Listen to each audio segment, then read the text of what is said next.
She just peed my pants. It's spring!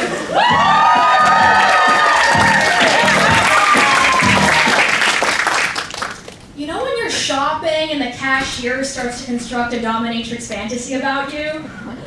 Yeah, I hate it when that happens. So around Halloween, my boyfriend and I were at the costume shop, and we were getting props for a show.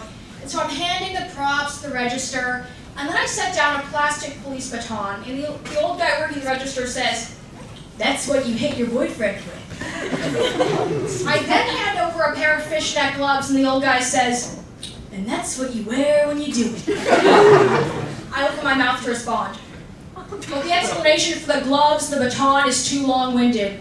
So I just nod. And I allow myself to be transformed. I can feel the whip cracking in my hand and the black latex squeezing around my ass. And the old man puts a hand down on the counter because we're sharing something here, me and him. And he says to me, "Oh, honey, the stories I could tell."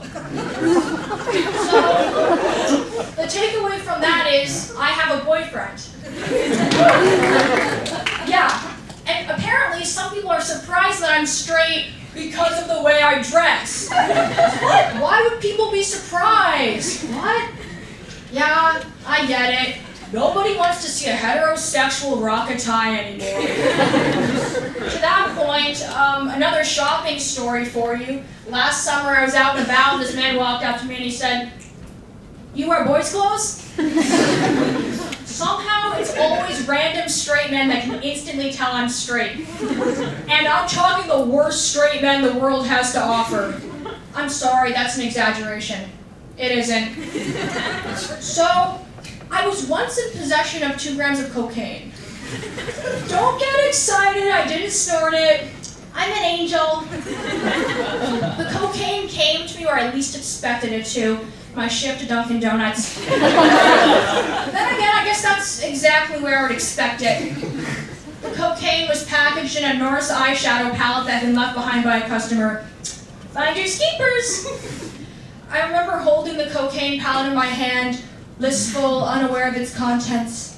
Pandora's box. And though my coworker flushed the cocaine down the toilet so that she wouldn't snort it herself, I'd like to think that trace amounts are still out there, scattered like stardust. Something else you need to know about me, something the world needs to know, is that I was the student choreographer for my high school's musical. Twice! 2 weeks in a row. Yeah. Like back-to-back Olympic Games. And I took my job as student choreographer very seriously. Just picture me, 17 years old, the light still in my eyes, running those high school theater kids like they were the goddamn Navy. I can still feel the whip cracking in my hand. Yes, I got 7, not 8! And of course, I balanced out that intensity with the tenderness of a jaded 75-year-old Broadway star. Abby, and a cigarette across between my fingers. Abby. I tried to make you a star, kid. Really, I tried. But I'm gonna need you to take a step back and stand behind Melissa. Yes, Abby. I know nobody can see you behind Melissa. That's the point.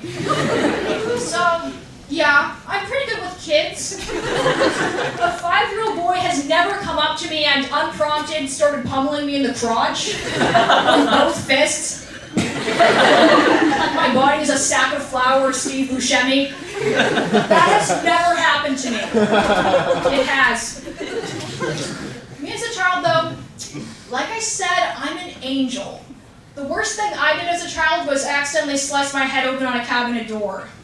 Blood dripping down my head, Carrie style. But you know why I sliced my head open? Because I was trying to get a drink of milk. Oh, so cute! Little baby wet milky. I was raised in a refrigerator that was kept 1 degree colder than average. Do with that information what you will. Anyway, back to my reading scalp. It's okay, the doc stapled it back together like a thick-ass packet. But trust me, you don't want to read these pages. Yeah. You know how people always say to you, "Were you dropped on your head as a baby?" You know how people always say that to you? Something even worse than that happened to me because the day after my scalp was stapled back together, a boy in my 4th grade class aimed a basketball at my head. Slam dunk! I imagine the effect of that collision vision was something similar to the formation of the moon. A Mars-sized object, that's the basketball, smacking into the earth, that's my head, and sending chunks, that's my scalp, up into orbit. And on a clear night, you can still see them. We are all stardust.